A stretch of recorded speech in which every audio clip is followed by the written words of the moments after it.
പൂവിളികളുമായി അത്തം പിറന്നു. ഓണം നാളിനെ വരവേൽക്കുകയാണ് ലോകമെമ്പാടുമുള്ള മലയാളികൾ. ഭീമൻ പൂക്കളവുമായി ഓണനാളുകളിലേക്ക് വടക്കുംനാഥനും മിഴി തുറന്നു.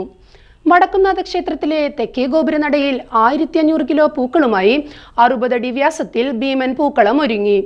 മറ്റു ജില്ലകളിലൊന്നും കാണാത്ത തൃശൂരിന്റെ തനത് പൂക്കളമാണിത്. സായാഹ്ന സൗഹൃദ കൂട്ടായ്മയുടെ നേതൃത്വത്തിലാണ് അത്തപ്പൂക്കളം ഒരുക്കിയത്. ഇതോടെ കുമ്മാട്ടിക്കളിയും പുലിക്കളിയുമൊക്കെയായി ഓണാരവത്തിലേക്ക് കടക്കുകയാണ് നഗരം. പുലർച്ചെ 3 മണിക്ക് 150ഓളം പേർ ചേർന്നാണ് പൂക്കളം ഒരുക്കിയത്. അത്തപ്പൂക്കളത്തിലേക്കുള്ള ആദ്യ പുഷ്പം കല്യാൺ സിൽക്സ് ചെയർമാനും മാനേജിംഗ് ഡയറക്ടറുമായ TS പട്ടാഭിരാമൻ അർപ്പിച്ചതോടെ അത്തപ്പൂക്കളമിടൽ ആരംഭിച്ചു. വി രാധാകൃഷ്ണന്റെ നേതൃത്വത്തിൽ ഓണപ്പാട്ടുകളോടെ ആരംഭിച്ച ഓണാഘോഷ പരിപാടികളിൽ അത്തപ്പൂക്കള സമർപ്പണം Cochin Devaswom board president K Raveendran നിർവഹിച്ചു. P ബാലചന്ദ്രൻ MLA ഓണാഘോഷങ്ങൾക്ക് തുടക്കം കുറിച്ച് പതാക ഉയർത്തി.